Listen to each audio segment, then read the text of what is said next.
por aí afora vai. Mas o fato é, sim, episódio importante, em 1983, tem aqui um texto que vale a pena ler, que diz assim, lembrando que a MASP foi criada em 78 e registrada em cartório em 80. Esse texto diz assim, é uma questão que mexe com a sensibilidade, perdão, não. Há uma associação de moradores de bairro com representatividade provada, não custa atender no que pleiteia e não ofende o bom senso.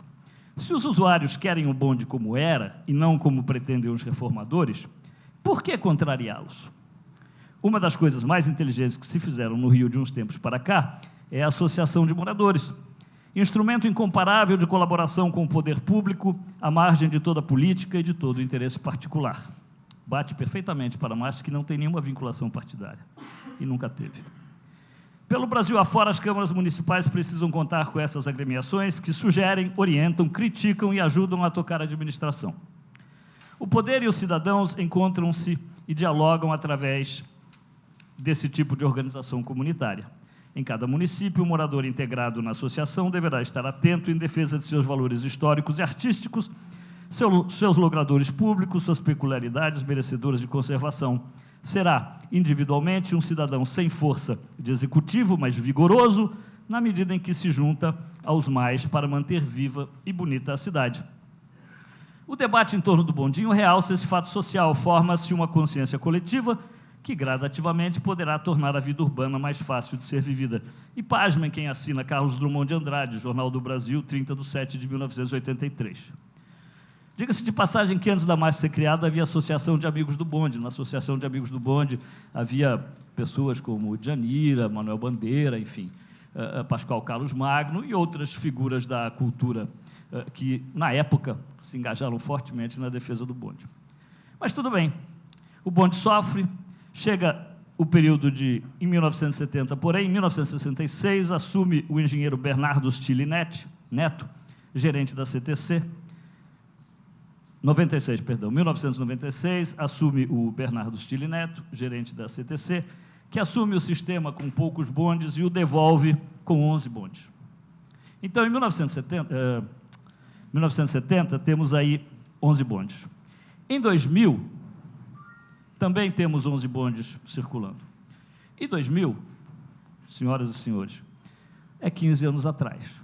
Então, há 15 anos atrás, temos filmes e temos documentos sobre isso, tínhamos 11, 12 bondes subindo e descendo Santa Teresa e atuando como prestador de serviço público, levando as crianças para a escola, as pessoas para o trabalho e também os turistas, não é? Porque não há conflito nenhum entre uma coisa e outra, mas há uma prioridade clara para o serviço público. Alguma coisa acontece a partir de 2000 que desleixo, sucateamento, abandono, desinteresse. E aí, a gente começa a entrar na parte mais factual.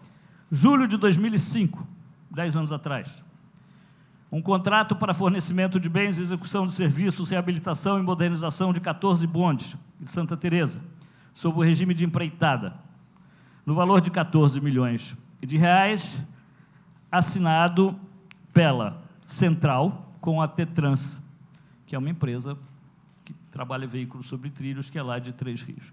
Então, está aqui, enfim, tudo que eu falo está documentado aqui. É um contrato de 14 de julho de 2005, a empresa Tetrans é contratada para produzir 14 bondes. A AMAST solicita, estamos em 2005, no dia 9 de agosto, um mês mais tarde, depois da assinatura do contrato, o cronograma de entrega dos bondes. E o senhor Roberto Ramos dos Santos, diretor de produção da Central, produz documento, que temos aqui, no qual ele informa que serão entregues 14 bondes, tal como previsto pelo contrato, e que serão levados às oficinas do Tetrans um total de 17 bondes que estariam nas oficinas de Santa Teresa. Então, as oficinas de Santa Teresa, acho que a maioria dos senhores e senhoras conhece. Ali no Largo do Guimarães, como quem está subindo, quebra à direita, tem lá a Rua Pascoal Carlos Magno, curtinha, lá atrás tem as oficinas. Quem sobe pela Joaquim Murtinho, né, pode ver à direita os bondes lá cobertos, atualmente cobertos com um impermeável azul. Naquela época, segundo o depoimento do senhor Roberto Ramos dos Santos, haveria 17 bondes a serem modernizados ali. Estamos em 2005, 17 bondes. 10 anos atrás. Não faz tanto tempo assim. Onde está tudo isso? Na época, em outubro de 2007, o senhor Máximo de Avina Bianchi, presidente da Tetrans, dá uma entrevista no qual ele diz assim: somos praticamente a única empresa a ter tecnologia de balanceador de truque, a estabilidade do bonde. O projeto é nosso, desenvolvido aqui. Nossos concorrentes fazem o processo geralmente por medida direta. Já na Tetrans, testamos cada truque. Quando o bonde sair daqui, já pode rodar. Eles também ganharam um sistema de frenagem dupla. Há um primeiro freio a discos que reduz gradativamente a velocidade, com conforto e sem solavancos. Para dar mais segurança, desenvolvemos um sistema de sapatas que, em caso de emergência, com o simples toque de um botão de painel, abaixam e se fixam ao trilho, parando imediatamente o bonde. Podemos garantir que é um sistema muito mais seguro que o anterior. Não podemos esquecer que cada bonde pesa 9 toneladas.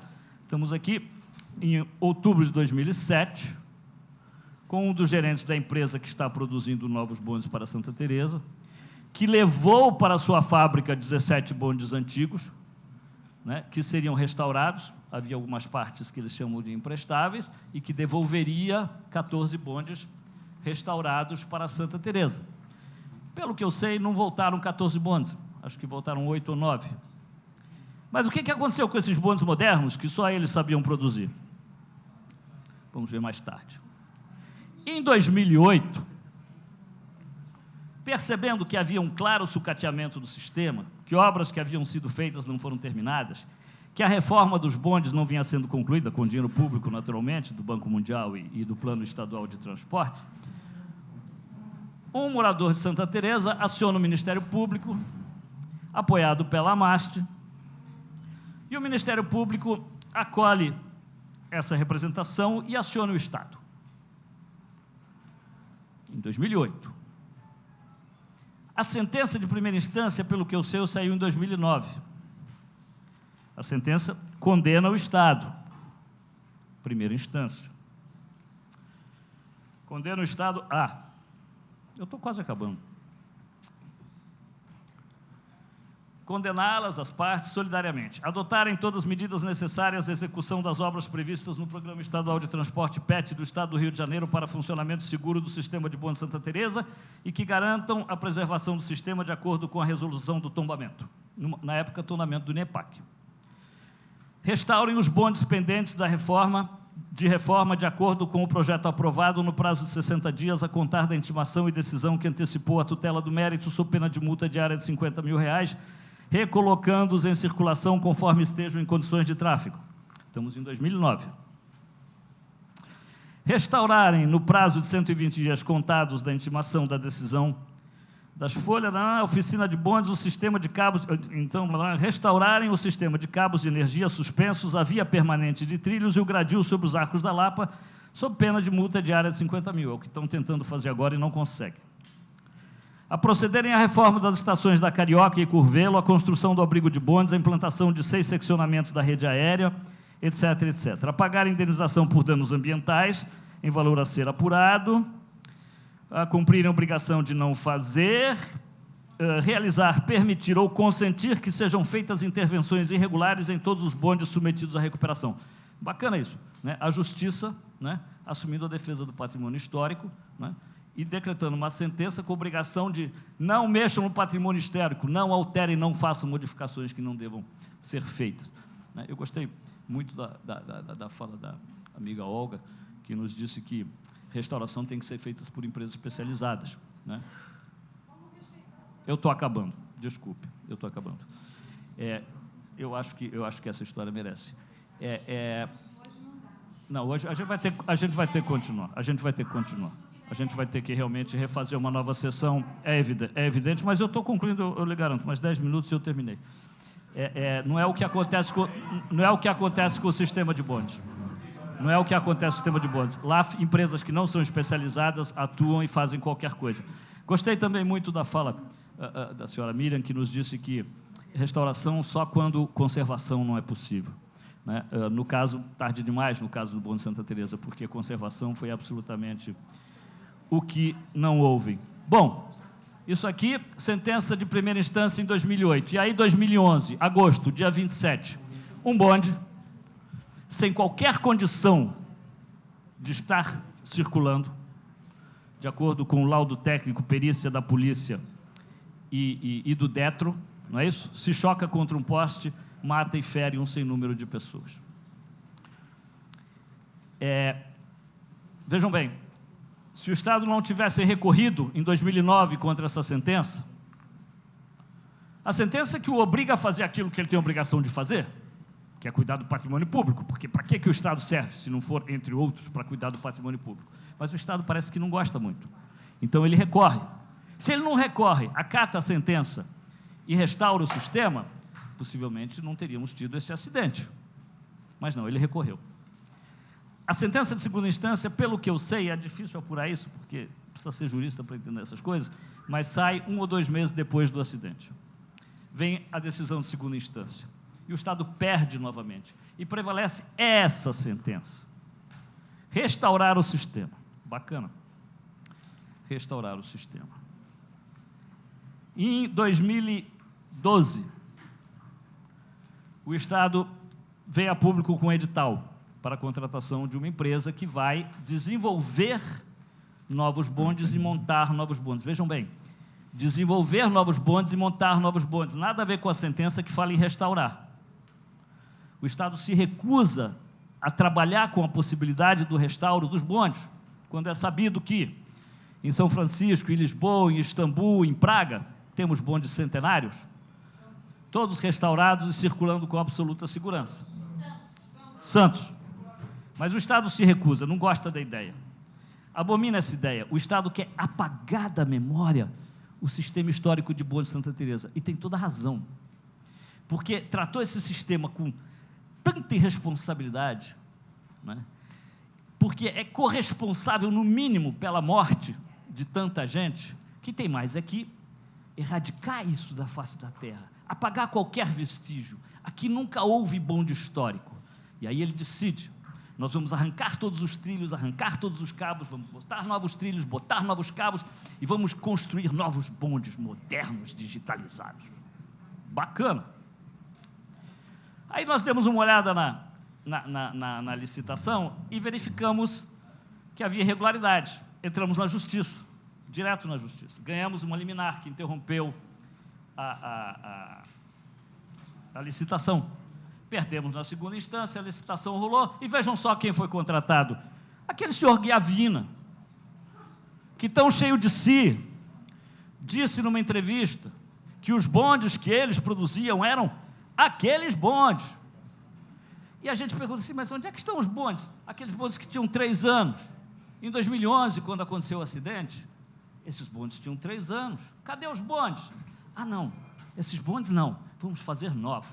O que aconteceu com aqueles bondes? Eles tinham erros de projeto, é evidente. E eles foram pano rápido, Frankenstein, porque era uma mistura de VLT com bonde. Pano rápido, e vamos deletar da história também os 8 bondes construídos em 2008 pela Tetrans, e vamos encomendar à mesma empresa novos bondes. Bom, solicitar a Vossa Senhoria que possa concluir, por gentileza. E eu agora já estou concluindo.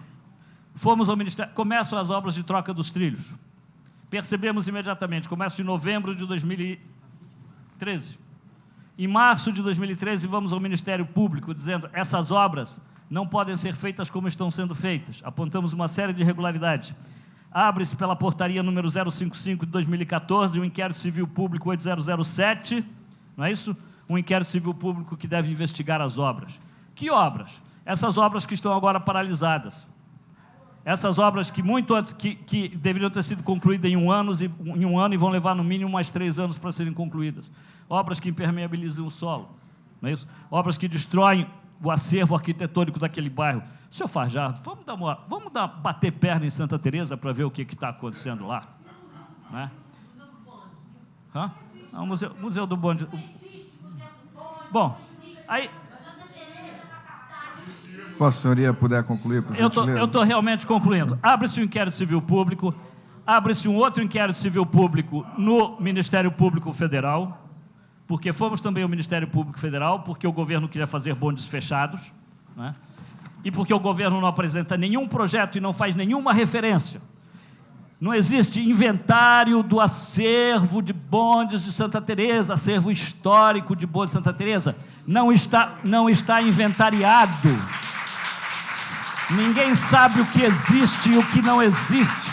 Ninguém sabe qual é a situação desse acervo. Esse acervo esteve exposto ao tempo agora, durante anos. E por insistência nossa, através de internet, jogaram uma lona por cima dele. A cada dia que passa, esse acervo perde mais. E o sistema de bonde de Santa Teresa, duplamente tombado, cai duplamente aos pedaços, sem que ninguém absolutamente intervenha. Então nós temos o quê? Nós temos histórias de fracassos, histórias de erros, 2 inquéritos civis públicos, temos uma condenação de segunda instância, tá certo? Para defender os interesses dos moradores? Não. Para defender patrimônio público, que é do senhor, que é da senhora, que é do senhor, que é dele, que é de todo mundo. Então, todos os instrumentos jurídicos foram exauridos. Exauridos por uma associação de moradores que não tem um número de telefone, que não tem um funcionário, que não tem uma sede.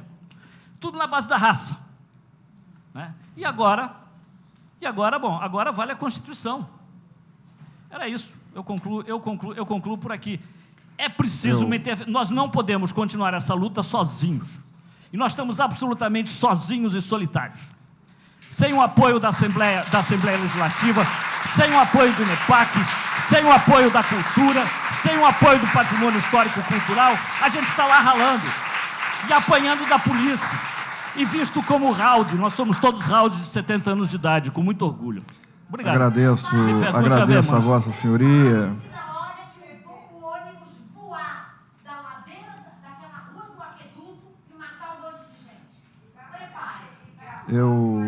Eu agradeço a Vossa Senhoria.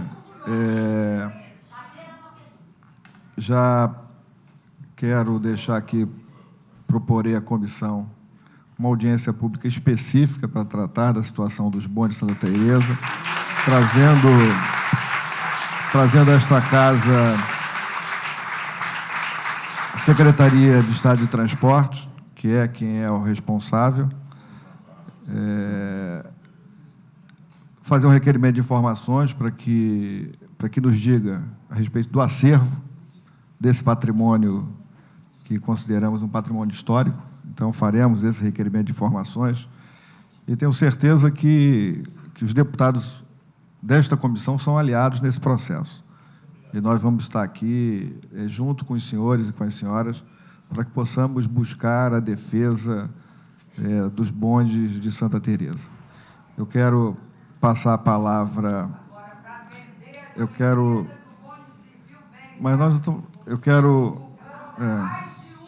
Nós vamos tratar... Eu quero pedir... Nós sabemos que a luta é muito difícil que vocês travam. É uma luta muito árdua.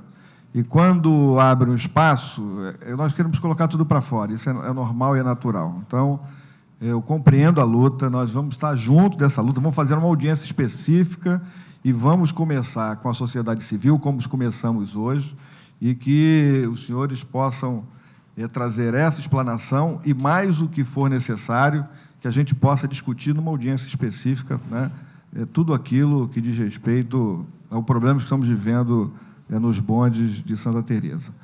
Eu quero passar a palavra ao senhor Marconi de Andrade, da Associação de Moradores da Glória. Se Vossa Senhoria puder ser mais breve, porque a outra intervenção demorou 40 minutos. Realmente eu sou muito azarado, porque toda vez que eu vou falar, ou o responsável, ou o presidente, ou alguém... O senhor pode falar. Vai embora. Isso aconteceu no Ministério da Cultura, o secretário municipal de Cultura, eu queria falar com ele, na hora que eu ia falar, ficou o vice. Mas tudo bem, eu vou tentar ser o mais breve possível. Eu acho que o pessoal do Estado e do município realmente falou bonito, mas eu vou falar muito simplesmente e trazer para o plano terrestre o que está acontecendo hoje com o patrimônio histórico. da cidade do Rio. Eu sou presidente de uma associação de moradores, que é a Ama Glória, que tem hoje o segundo maior acervo tombado na cidade, perdendo só para o centro da cidade. Nós temos também a maior concentração de postes históricos da cidade. E é uma luta constante, já está de prova, em prol da preservação desses monumentos. Mas dá uma sensação que o poder público tem vergonha da nossa história. Por que eu digo isso? Nós vamos transformar o Museu do Primeiro Reinado no Museu da Moda. Eu até entendo que tem lógica tudo, né? Um amante e tal, representar todo um período, realmente tem sentido isso. Mas eu fico doente quando eu vejo no Facebook aquelas pessoas postando fotos nos monumentos de Paris, de Praga, de Londres. Você não vê em frente de nenhum monumento do Rio. E os nossos monumentos são maravilhosos.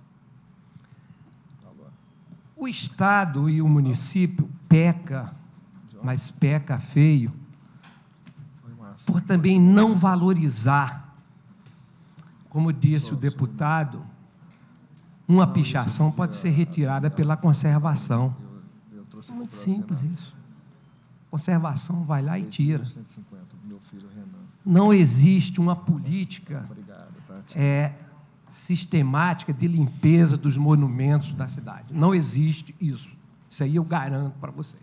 E vocês podem me chamar de invejoso, mas eu tenho inveja do que está acontecendo hoje em Buenos Aires, que todos os monumentos da cidade estão sendo restaurados de uma vez só. E os principais prédios históricos. Eu não entendo, Buenos Aires pode, aqui não pode. Peru está disponibilizando 5% de toda a arrecadação do país para a preservação e restauração do monumento histórico. Moscou, uma vez por semana, todos os monumentos são polidos. E eu vi uma semana dessa, o aniversário, eu vi pela televisão, o aniversário do metrô de Nova York. Eles botaram 30 composições do período anos 30, 40 e 50. Ou seja, os caras, eles preservam trens, eles botaram em funcionamento em toda a rede metroviária de Nova York. Aqui nós não conseguimos preservar um bondinho de Santa Teresa.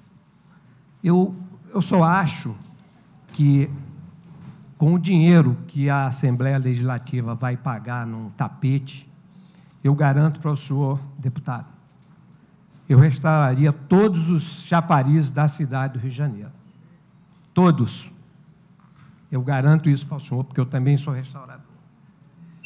Com o dinheiro que se vai gastar, ou que se está gastando com o Museu do Amanhã, não tenho nada contra, se abriria e faria um bom trabalho de conservação em todos os museus da cidade, que tivesse a chancela do município. Eu fico admirado como o poder público não vê a possibilidade de usar todo esse patrimônio em prol do turismo. Eu estive na Praça Tiradentes e fiquei observando um grupo de turistas franceses, eles olhando para aquele monumento, e eu só não falo francês, mas eles falavam magnífico, magnífico, magnífico. Como é que um carioca como é que o poder público não consegue ter essa sensibilidade? Eu entendo que o Fajardo falou, é uma verdade, que precisa trabalhar, trazer a população para a área. Mas, Fajardo, o que aconteceu ao monumento do General Osório, eu fotografei o primeiro dia da primeira depredação. Eu passei 2 meses vindo, todos os dias ao monumento e fotografando, e todos os dias faltava um pedaço do monumento. Só cessou quando eu consegui uma reportagem com a TV Globo. E foi uma coisa engraçada, que no dia que a Globo filmou, eles só conseguiram passar a matéria 3 dias depois, me chamaram para fazer ao vivo. Parte do monumento que eles tinham filmado já não estava mais lá. Foi por isso que houve uma repercussão. Ali tinha uma parte da história que aquele monumento é emblemático, porque já existia a Praça General Osório. Por que ele foi colocado ali? Porque foi uma grande propaganda política da República. Que General Osório, para quem não entende, ele está sentado no cavalo, ao lado da janela onde Dom Pedro de Sulfico, né? Ali ele está com o rosto virado ao contrário ao passo, com a espada na mão, e ali marca a ruptura do Império e a tomada pela República. As pessoas não entendem a importância histórica que tem. É como a Igreja Positivista na Glória. A Igreja Positivista na Glória, ela tinha a primeira bandeira feita para a República. Caiu o telhado, foram lá roubar a bandeira. Não houve movimento nenhum. Simplesmente roubaram a bandeira. Agora, lá nos escombros, que eu estou fazendo um trabalho lá, nós encontramos os croquis originais da bandeira do Brasil. Nos Estados Unidos, tem um prédio gigantesco para guardar, não tem mais nada nesse prédio, para guardar a Constituição. Aqui, a nossa bandeira, que é o símbolo maior, foi roubada e ficou por isso. Ninguém sabe onde está. O prédio está caindo aos pedaços lá. Com acervo histórico, assim, muito importante para o país, muito importante. Por isso que eu acho que existe um desamor, existe uma vergonha de parte do poder público com o patrimônio histórico.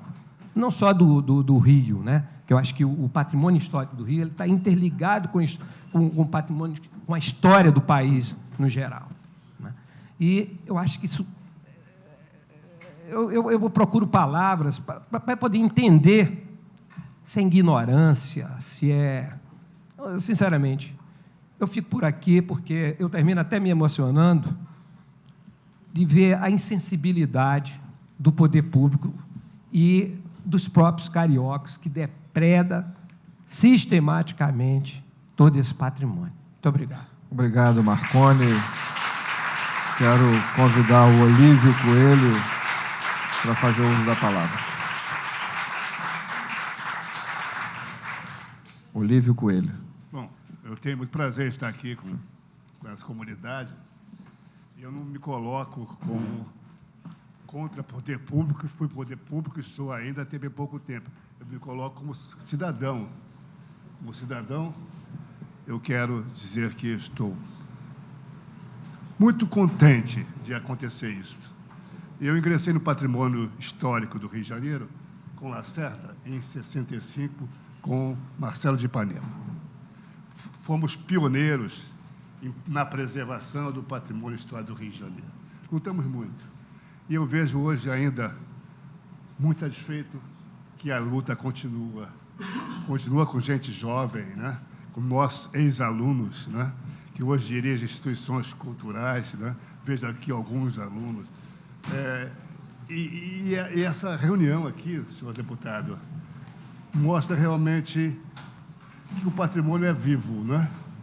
Que preservar patrimônio é viver a cidade, como disse nosso colega Fajardo. Preservar o patrimônio é entender a nossa história, é entender a nossa origem.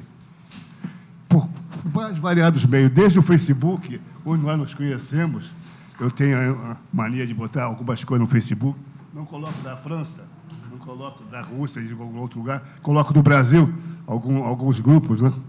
E isso tudo faz com que as pessoas, cada vez mais, né, entendam e possam trabalhar na preservação da nossa cultura toda aqui, né? Eu fico muito à vontade, daqui eu sou o mais velho, não tenho a menor dúvida. E em sendo mais velho, são 50 anos que me deixam do 65, né? São 50 anos da época de 65, quando no Rio de Janeiro nós começamos a trabalhar com patrimônio. Patrimônio vira DGPC, vira INEPAC, trabalhamos com o IFAM, faço restauração até hoje, me colocar aqui como restaurador, professor. Eu tenho restaurado, estou fazendo a restauro de Santo Antônio, né? Estamos terminando a obra, com muitos problemas. E realmente é muito compensador, sabe, deputado, ilustres deputados, nosso colega de CREA, Leomar também, ilustres deputados. É muito compensador ver que a luta continua muito forte, né? E que ainda há legisladores, há deputados, arquitetos, museólogos, principalmente museólogos, no mês que se comemora a museologia, não é? A dona Ada, o professor Ada está aí, firme, que se preserve esse patrimônio todo. Não importa, e esse eu acho que é um grave erro que se tem ainda, não importa o que se vai fazer do monumento tombado, como dizia Flecha Ribeiro, do indivíduo arquitetônico, né? Não importa o que se vai fazer com ele, o que importa é preservá-lo. Depois vem a função. Algumas pessoas estão muito preocupadas em pegar um edifício e transformar em museu, casa de cultura, casa do primeiro reinado, da Marquesa de Santos, do Visconde tal, do Barão de Vassouras, que ontem foi publicado no Globo, total destruição, não é? Total destruição. Mas eu acho que não é por aí que se tem que trabalhar, não. Nós temos que entender o patrimônio como parte dessa nossa vida, parte da nossa vida material e espiritual também. É aqui que nós vivemos, nesse meio que nós criamos. Para mim, a melhor noção de patrimônio vai no ponto de vista da antropologia, quando eu quero definir cultura. Cultura como toda a parte do meio ambiente criada pelo homem. E no meio ambiente criado pelo homem está a arquitetura, o meio ambiente, os costumes, as manias, as contradições, os desejos, não é? Enfim, as maneiras de agir, de pensar e sentir dentro da melhor sociologia do Durkheim. Então, o patrimônio tem que ser entendido, senhores deputados, entendido como parte da gente, e não meramente um projeto em que se vai oferir recursos para transformar o edifício num museu disso ou daquilo. Não importa isso. Importa realmente na preservação que esse edifício seja conduzido de tal maneira que o cidadão, ao passar por ele, ao viver aquele espaço, entenda que isto é parte da sua vida. E, como parte da sua vida, devemos preservar. Talvez a posição de Aristóteles seja a mais clara para entender isso tudo. Como preservar? Para gostar de alguém, é necessário conhecer. E é conhecendo, gostando, que se preserva. E é assim que se preserva o patrimônio, conhecendo. Isso passa realmente, para os senhores deputados, colegas nossos do SOS Patrimônio, isso passa pela educação. Enquanto não houver, neste país, uma educação à altura em que se possa, desde os primeiros níveis de escola, fazer com que o menino entenda o que é patrimônio, onde ele vive, a cidade que o recebe, a cidade em que ele morre. E quando não houver isso, não há preservação. E muitas pessoas vão morrer nos bondes de Santa Teresa ainda. Muitas pessoas vão perder suas ligações com o passado, com as suas famílias. Preservar o retrato de família talvez seja o primeiro ponto para você preservar o patrimônio cultural de uma cidade. Senhor deputado, obrigado. Desculpe alguma coisa. Obrigado, muito obrigado. Realmente, obrigado. Agradeço ao professor Línio Coelho, que pela aula que nos deu aqui, né, do que é a preservação do patrimônio, nós temos que agradecer muito a sua presença, a presença e pela sua fala, que está gravada na TV Alerj, que nós estamos transmitindo essa audiência aqui ao vivo, para todos que hoje possam ter a oportunidade de estar ali assistindo a TV Alerj. Então, quero agradecer ao senhor. Quero convidar o Paulo Saad, diretor de patrimônio da FANRIO, também para fazer uso da palavra.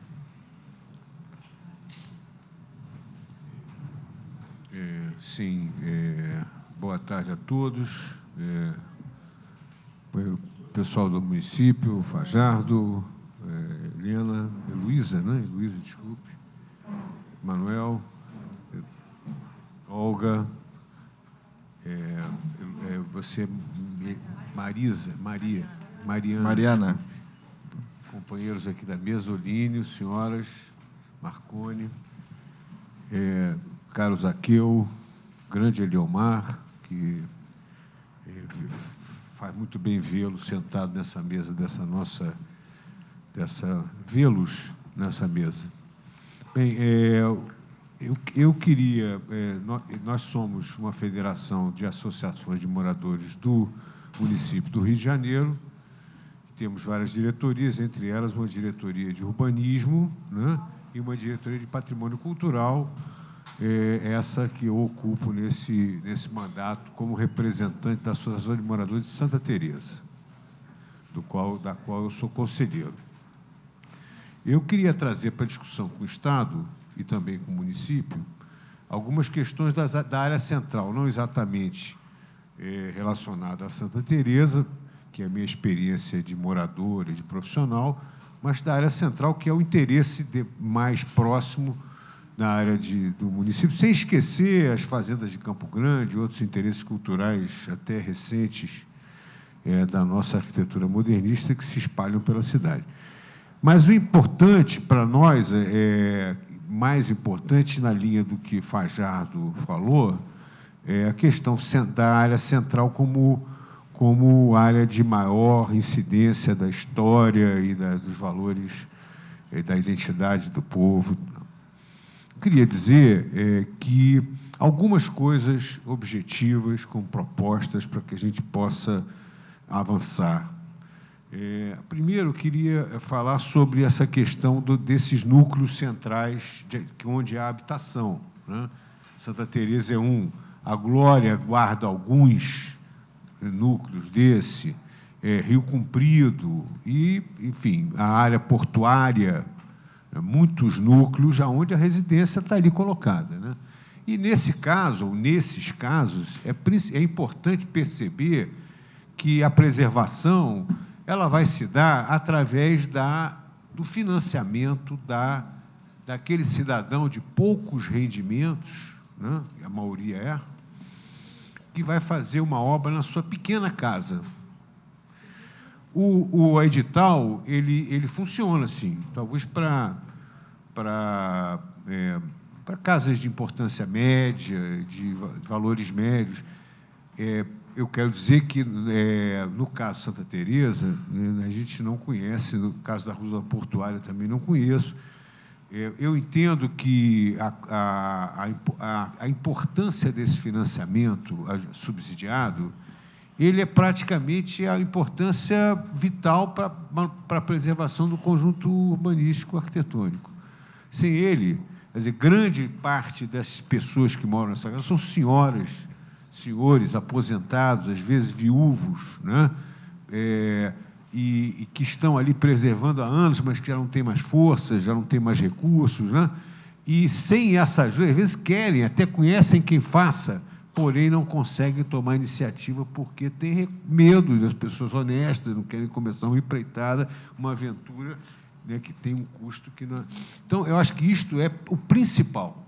O principal é viabilizar, né, com um cadastro de profissionais que sejam capazes de se dispor a assumir a responsabilidade, com financiamento subsidiado. Isso me parece, a iniciativa que poderá repercutir mais amplamente em toda a possibilidade de conservação desses imóveis. Existe, nesse quadro, sempre um lado negro, um lado sombrio, digamos assim, né? E um dos lados sombrios por exemplo, a existência permanente, eu diria até ultimamente com índices maiores do que antes, incêndios nas áreas centrais, em edifícios preservados. Isso é alguma coisa que a gente não pode permitir. A ação preventiva, até nem tão custosa quanto a manutenção, às vezes, uma mera ação preventiva de aconselhamento e de providência pode resolver isso. Agora, o que não dá é para a gente ver, em Santa Teresa nós tivemos 3 incêndios no ano passado. 2 no ano passado e 1 esse ano. Assim, só em Santa Teresa, que não é nem muito característico, como, por exemplo, é o Saara e imediações, né? Eu acho que é importante isso, que a gente tenha providências para... E aí, entrar nesse lado sombrio é discutir essa questão da suposta malversação ética, né, dos órgãos responsáveis por essas medidas, né? E aí eu falo do Corpo de Bombeiros, o seu departamento de licenciamento e obras, né? Da própria comissão de vistoria da Prefeitura, da CMU, né? Não posso aqui fazer, e não estou fazendo nenhuma acusação direta, mas acho que existe uma questão ética subjacente aí. É preciso que se cumpra essas obrigações de modo obrigatório e controlado e fiscalizado, né? Porque é a vida das pessoas, é o patrimônio, e além da questão patrimônio pecuniário, financeiro, das famílias, e também a questão da vida pessoal e o patrimônio histórico. Quer dizer, isso tudo está junto dentro dessa questão. E com um detalhe que é importante, é que são prédios que têm vizinhança física e a possibilidade de proliferação desses sinistros é muito grande. Obrigado. Se Vossa Excelência puder concluir. Deixa eu só... Vossa Excelência puder concluir. Posso concluir? Pode. Ainda sobre essa questão, né, é importante que se tenha também à vista o controle de outros artifícios que se usam para se derrubar prédios, né? Um deles, por exemplo, é o uso da defesa civil com laudos de ruína iminente, né? Eu conheço alguns casos que eu mesmo sou testemunha, e seria testemunha até numa ação perante a qualquer tribunal, porque eu, por acaso, sou arquiteto, sou construtor, sou restaurador, e estive nessas casas, vendo as casas, e, inclusive, cheguei a fazer oferta para comprá-las e sabia muito bem as condições em que estavam. E foram derrubadas com o laudo da Defesa Civil, né, alegando ruína iminente. O que eu posso comprovar, em pelo menos 2 casos, mentira e, a meu ver, suspeita forte de corrupção. Então, eu queria dizer que essas medidas são medidas importantes para se tomar, ou seja, o controle, fiscalização da ação da Defesa Civil, né, nessa questão da fiscalização dos imóveis e prevenção de risco de incêndio, e também observar com cuidado quem opera a questão desses laudos de risco iminente de ruína, né? Porque isso está sendo hoje um instrumento do mal feito e da destruição do patrimônio em benefício de empreendimentos e coisas normalmente de vulto econômico, que são aquelas que são nossos adversários permanentes, todos nós sabemos. Só porque o Washington, a gente está falando aqui frente a frente, eu queria dizer uma coisa a você. O uso comercial, né, dos imóveis preservados tem um óbice, que é um óbice muito importante. Concordo plenamente e acho que a opção majoritária, que devia ser realmente considerada, transformação em multifamiliar. Se alguém conheceu com experiência e olhos de ver a experiência europeia, por exemplo, sabe-se muito bem que essa é a solução em 90% dos casos. Por quê? Porque é a solução de menor impacto de viário e de vizinhança nos núcleos históricos, que sofrem muito com o impacto comercial. Muito, muito. Sobretudo considerando a matriz rodoviária, que é essa que nós estamos vivendo, né? Então, eu entendo que nós devíamos evitar o licenciamento. Eu, por exemplo, moro numa rua chamada Rua Aprazível, e essa rua deixou de ser aprazível depois que surgiu lá um restaurante que inferniza a nossa vida, torna a nossa vida insuportável. Eu saio de casa, eu vou fazer plantão cuidando da minha mãe, quando às vezes nem posso, só porque eu não posso conviver com aquele apartamento, com aquele restaurante que foi agora aumentado de 8 mesas para 44 mesas. Né? Imagina. Então, o que eu quero dizer é que, entretanto, se aquela edificação que tinha uma taxa de ocupação que permitia expansão, se essa expansão fosse uma expansão dentro dos critérios previstos na legislação de patrimônio do corredor cultural, que é utilizada lá em Santa Teresa, isso poderia ter gerado um multifamiliar ali, né, com 3, 4 famílias. Aquilo atenderia a necessidade econômica de preservação do casarão e tal, e teríamos um impacto muito menor e mais duradouro, porque quem vive e convive com aquele restaurante sabe que ele é sazonal, né? E que às vezes diminui o número de empregos e às vezes aumenta, e isso porque essa questão do visitante, essa questão do comércio é instável. É instável. Turismo é uma atividade instável. Ela pode, de repente, deixar de acontecer 2, 3, 4 meses, até já metade é demitido. E a questão do multifamiliar, isso não acontece. Você tem um apartamento que é alugado, com um contrato de 1 ano, 3 anos e tal, você pode morar, enfim, a solução do multifamiliar, pela experiência mundial, é sim a melhor solução. Então, eu acho que nós devíamos esquecer essa solução comercial, né? De fato esquecer, colocá-la rigorosamente dentro das condições do estudo de impacto viário de vizinhança, ou seja, restrito às possibilidades, né? E, quando isso for possível, então, concedê-lo, né? Mas isso por exemplo, o caso de Santa Teresa, nós já estamos, no mínimo, pelo meu cálculo grosseiro de um estudo que eu fiz, no dobro do que seria em termos de leitos de hospedagem e em termos de refeições servidas por dia. Se puder concluir, por gentileza. Né? Então, eu quero dizer que esses parâmetros, nos centros históricos, eles são muito sensíveis, né? E sofremos nós, Santa Teresa, sofre o Morro da Conceição, sofre ruas que não são de patrimônio, mas que estão espalhadas pela cidade com esses centros gastronômicos, etc., tal, que é o caso de ruas no Leblon, no Leme, né? Isso eu quero dizer porque a qualidade de vida na cidade, ela tem que ser sempre um mediador das atividades comerciais, sobretudo representada num estudo de impacto de vizinhança, que eu até gostaria de pedir aos colegas que fossem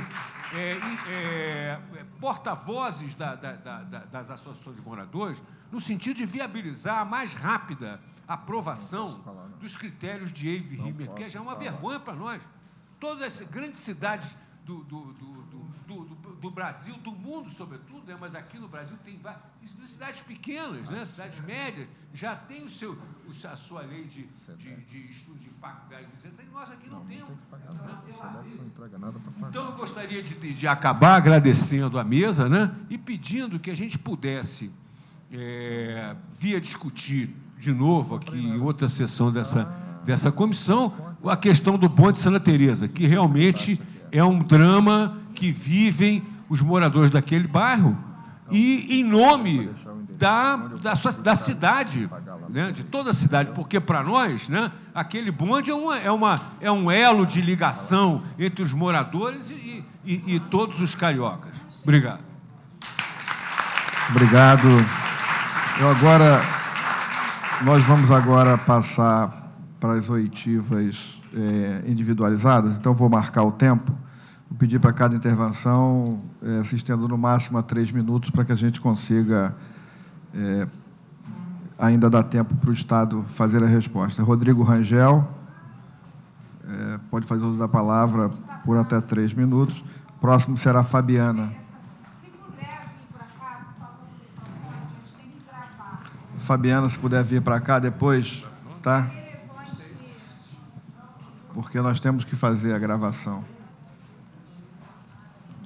Para você incluir no seu relatório, eu sugeria para a gente para a direção de fazer uma campanha de difusão do patrimônio.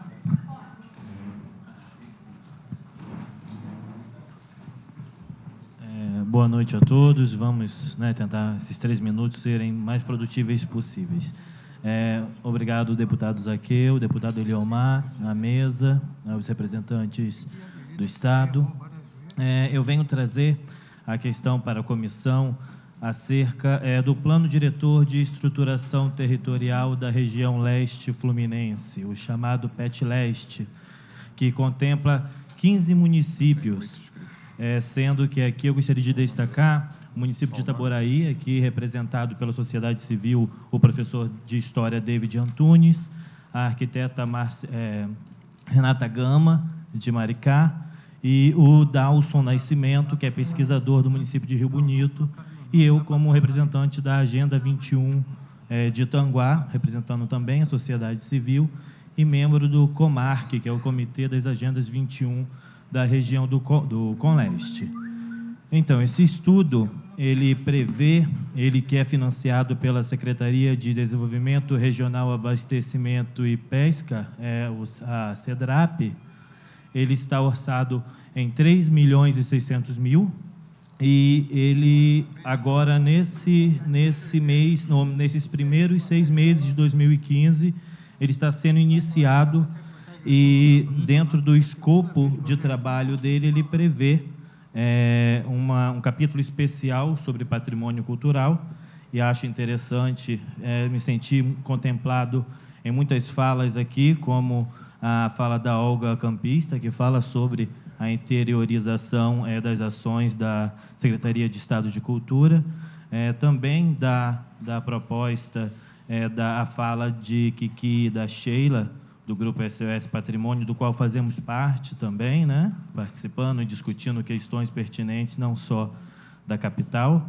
Então, a proposta de descentralizar essas reuniões, e o deputado Zaqueu colocou muito bem e percebeu essa demanda de reuniões da Comissão de Cultura específicas, né? Eu gostaria até de lançar essa proposta, já que nós somos 15 municípios e temos pouca representação nesse momento. Acho que é interessante que os demais municípios possam, dessa região, discutir não só esses capítulos, ou esse capítulo especial de patrimônio, mas todos os outros, que toda a casa, toda a Assembleia Legislativa possa estar atenta à condução desse trabalho. Então, esse plano de trabalho ele contempla 7 reuniões, sendo que estão previstos 2 seminários. Ele também trará um diagnóstico, mais um produto, né, que é uma publicação. E acho interessante destacar que, até o momento, com todas as obras de grande impacto que tivemos na nossa região, como o início, e agora, infelizmente, essa parada do Comperj, do Polo Petroquímico do Estado do Rio de Janeiro. Se puder concluir, por favor. Sim. Nós também esperamos que não só que estudos como o livro que culminou do Patrimônio do Leste Fluminense, que foi um estudo que abrangeu os 5 municípios apenas, que foi municípios de Guapimirim, Cachoeiras de Macacu, Tanguá, Rio Bonito e Itaboraí. Então, esse trabalho precisa ser ampliado. As questões patrimoniais, não só do patrimônio material, mas o imaterial.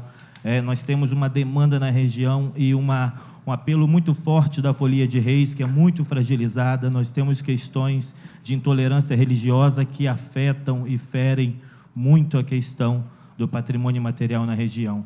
Então, Obrigado. gostaria também de agradecer e agradecer também a Superintendência de Museus. Estaremos agora na segunda-feira, próxima segunda-feira, comemorando o Dia Internacional de Museus, com a presença da Luciene Figueiredo, que é a coordenadora do Sistema de Museus do Estado. Obrigado. Muito obrigado. Obrigado, Rodrigo Rangel. Passo a palavra a Fabiana.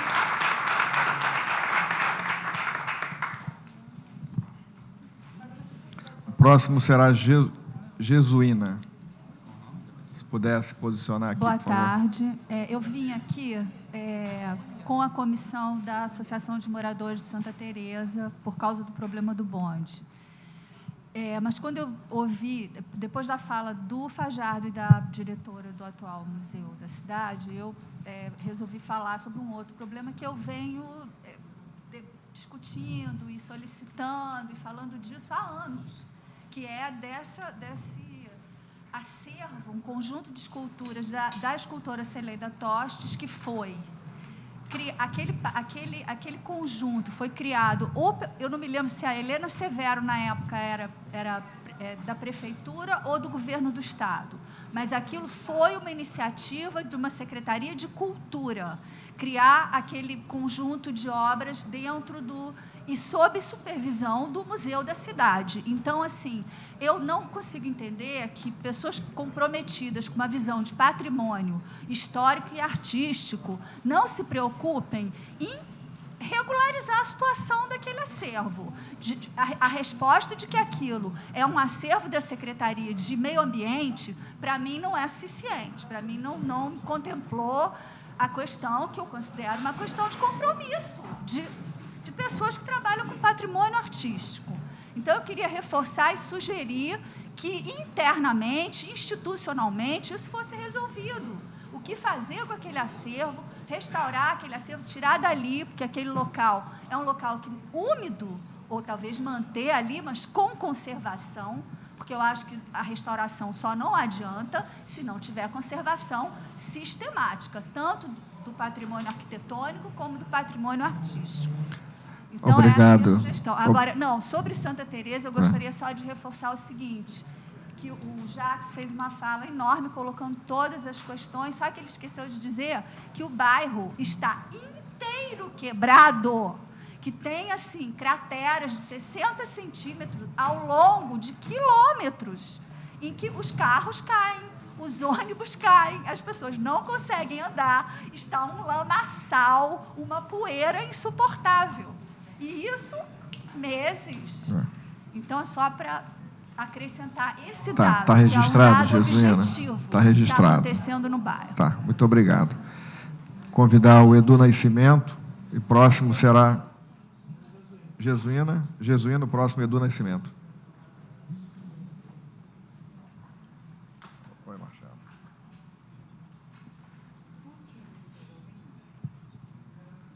Eu não pedi, ficaram de mandar para mim uma caixa. Agora, se é isso, tem que ver por quê. Boa noite a todos. Vou tentar ser o mais rápido possível. Eu sou servidora do Teatro Municipal. Eu quero aproveitar uma frase do Jacques, onde ele fala, me chamou muita atenção a respeito dos bondinhos, a resistência dos funcionários e da sociedade civil. Eu acho que a preservação do patrimônio e da cultura propriamente dita, ela, além de restauro, além de obras, ela passa numa coisa que não foi falado aqui, que é no oferecimento de gente especializada para se cuidar. Patrimônio pessoal. não existe investimento mais em concursos públicos para a Secretaria de Cultura em todas as áreas. O Teatro Municipal conseguiu um concurso público agora para os 3 corpos artísticos, depois de muita briga, porque senão as temporadas iam parar, por falta de artista. Pelo que a Ádua me corrija se eu estiver errada, desde 1985 que não se tem um concurso para a FUNARGE. Então, assim, não tem como, é impossível, a cada 4 anos muda-se a gestão e existe a necessidade, mais uma vez, os resistentes, como a Ádua, que já está aposentada há tanto tempo, continuar. Eu estou me aposentando daqui a 2 anos, assim, mas nós continuamos brigando pela preservação da cultura. É necessário um investimento em servidor especializado para a área de museus, para a área de preservação. Não adianta ficar contratando terceirizadas para essa área, porque a cultura, no meu entendimento, ela é um repassar de saberes e fazeres que demanda muito tempo, ela não vem da noite para o dia. Esse investimento, ele é fundamental para que qualquer patrimônio continue a existir. E eu falo isso porque muitas vezes, vou concluir, muitas vezes nós fazemos papel de polícia dentro do Teatro Municipal, como servidores, o que nos legitima a correr atrás, de ver absurdos como furadeiras em escadaria de mármore de Carrara, como já aconteceu, como ver agora, apesar do belo restauro que foi feito no Teatro Municipal, se como tem um crime de responsabilidade, que vai ser difícil reverter isso, que foi o rebaixamento do fosso da orquestra, onde, com todo o estudo de acústico, foi para o espaço. A acústica do Teatro Municipal acabou. Não se escuta mais orquestra porque rebaixaram o chão, o fosso, e o som não consegue ultrapassar a parede. Um teatro que hoje, obrigatoriamente, necessita de microfones para se tocar. Isso é um dos maiores crimes que poderiam ter sido feitos no Teatro Municipal. Então, invistam, eu sempre peço isso, invistam no servidor. É ele que veste a camisa, é ele que faz a proteção. Obrigado, José. Só mais um pedido. E aí eu faço ao patrimônio e a todos, eu escutei todo mundo falando, vou puxar a sardinha agora para o meu lado, para os lados de Magé e Praia de Mauá. Existem sítios arqueológicos, é a primeira estrada de ferro do país, ela está quase que inexistente por total abandono. Então, eu gostaria que fosse, tem o cais lá, está tudo quase que sumindo do mapa. Guia de Pacobaíba, ela está praticamente desaparecida do mapa e está se perdendo uma parte importante da história do nosso país. Obrigada. Obrigado, Jesuína. Próximo, Edu Nascimento, depois Heloísa Pires. Quero avisar que as inscrições estão encerradas. Se puder passar lá, por favor, o microfone. Ou então, se puder vir para cá, porque sobre dificuldade logística aqui.